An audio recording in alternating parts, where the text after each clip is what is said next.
I'm here to plant a seed today, a seed that will inspire you to move forward in life with enthusiastic hearts and a clear sense of wholeness. Because life doesn't happen to you, it happens for you.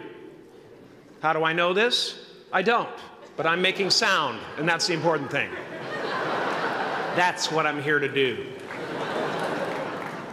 Sometimes I think that's the only thing that's important, really, It's just letting each other know we're here, reminding each other that we're part of a larger self.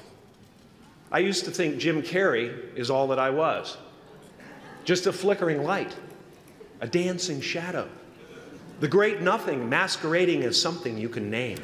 I used to believe that who I was ended at the edge of my skin, that I had been given this little vehicle called a body from which to experience creation. And though I couldn't have asked for a sportier model, it was, after all, a loaner and would have to be returned. Then I learned that everything outside the vehicle was part of me too. And now I drive a convertible. You are the vanguard of knowledge and consciousness, a new wave in a vast ocean of possibilities. On the other side of that door, there's a world starving for new ideas, new leadership. I've been out there for 30 years. She's a wildcat. Oh, she'll rub up against your leg and purr until you pick her up and start petting her, and then out of nowhere, she'll swat you in the face. It can be rough out there, but that's okay, because there's soft serve ice cream with sprinkles. I guess that's what I'm really trying to say here today. Sometimes it's okay to eat your feelings. Now, fear is going to be a player in your life, but you get to decide how much. You can spend your whole life imagining ghosts, worrying about the pathway to the future, but all there will ever be is what's happening here, and the decisions we make in this moment, which are based in either love or fear. So many of us choose our path out of fear disguised as practicality. What we really want seems impossibly out of reach and ridiculous to expect, so we never dare to ask the universe for it. I'm saying I'm the proof that you can ask the universe for it. My father could have been a great comedian, but he didn't believe that that was possible for him. And so he made a conservative choice. Instead, he got a safe job as an accountant. And when I was 12 years old, he was let go from that safe job. And our family had to do whatever we could to survive. I learned many great lessons from my father, not the least of which was that you can fail at what you don't want. So you might as well take a chance on doing what you love. My father used to brag that I wasn't a ham, I was the whole pig. And he treated my talent as if it was his second chance. When I was about 28, after a decade as a professional comedian, I realized one night in LA that the purpose of my life had always been to free people from concern, just like my dad. And when I realized this, I dubbed my new devotion the Church of Freedom from Concern. The Church of FFC.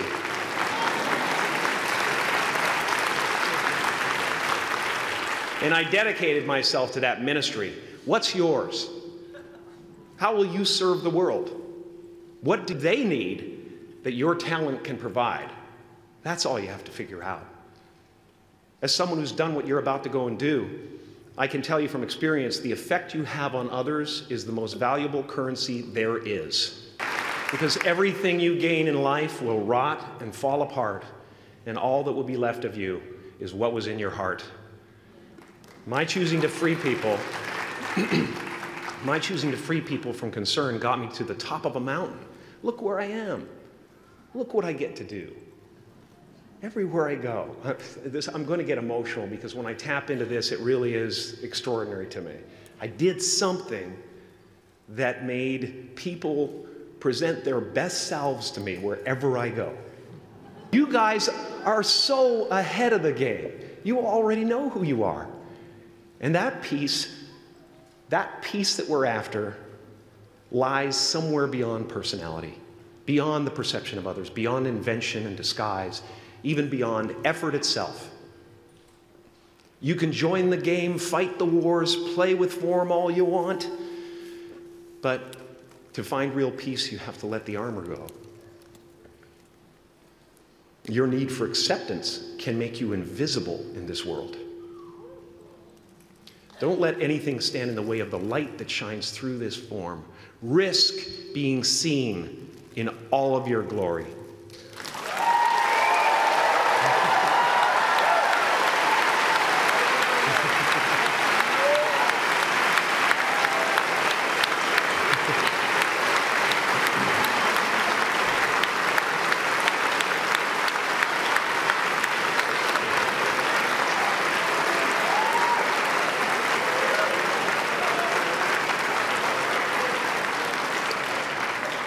It's not big enough.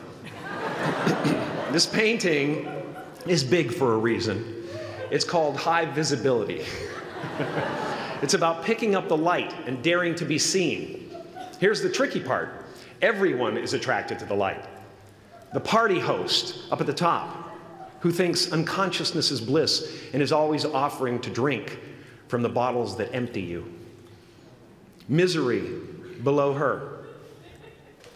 Despises the light, can't stand when you're doing well, wishes you nothing but the worst.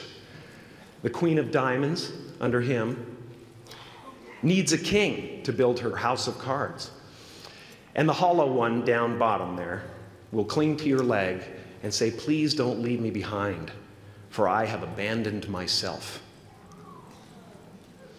Even those who are closest to you and most in love with you, the people you love most in the world, will find clarity confronting at times. This painting took me thousands of hours to complete. And when I was finished, thank you, thousands of hours, yes. I'll never get them back. I'll never get them back. I worked on this for so long. I was weeks and weeks like a madman alone on a scaffolding. And when I was finished, one of my friends said, this would be a cool blacklight painting. So I started over.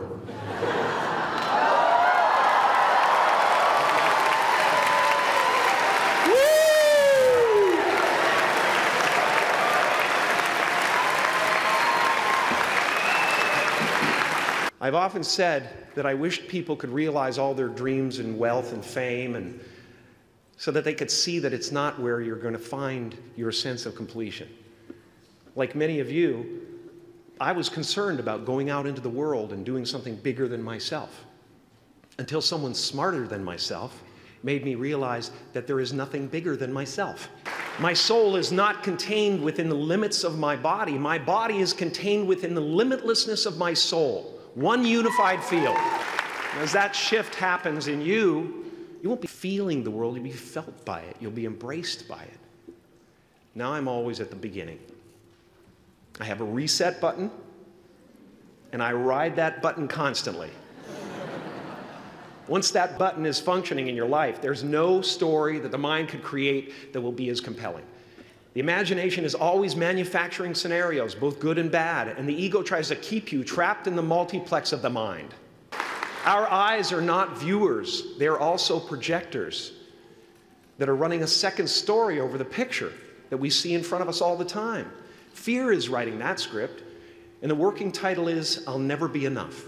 Now you're going to look at a person like me and say, how could we ever hope to reach those kind of heights, Jim? How can we make a painting that's too big for our home?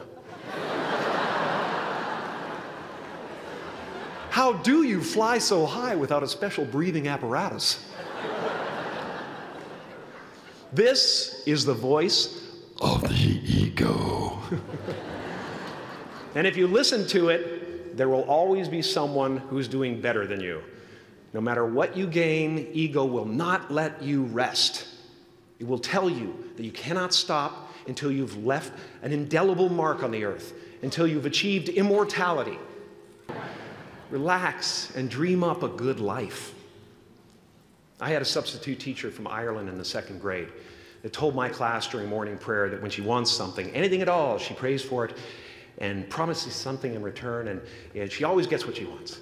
Well, I'm sitting at the back of the classroom, thinking, wow, my family can't afford a bike, So I went home and I prayed for one. And I promised I would recite the rosary every night in exchange. Broke that promise. But 2 weeks later, I got home from school to find a brand new Mustang bike with a banana seat and Easy Rider handlebars. Yeah. From fool to cool. My family informed me that I had won the bike in a raffle that a friend of mine had entered my name in without my knowledge whatsoever. So that type of thing has been happening to me ever since. As far as I can tell, it's just about letting the universe know what you want and working toward it while letting go of how it comes to pass. Your job is not to figure out how it's going to happen for you, but to open the door in your head. And when the door opens in real life, just walk through it. And don't worry if you miss your cue, because there's always doors opening. They keep opening. And when I say life doesn't happen to you, it happens for you, I really don't know if that's true. I'm just making a conscious choice to perceive challenges as something beneficial so that I can deal with them in the most productive way. You'll come up with your own style. That's part of the fun. Take a chance on faith. Not religion, but faith. Not hope, but faith. I don't believe in hope. Hope is a beggar. Hope walks through the fire and faith leaps over it.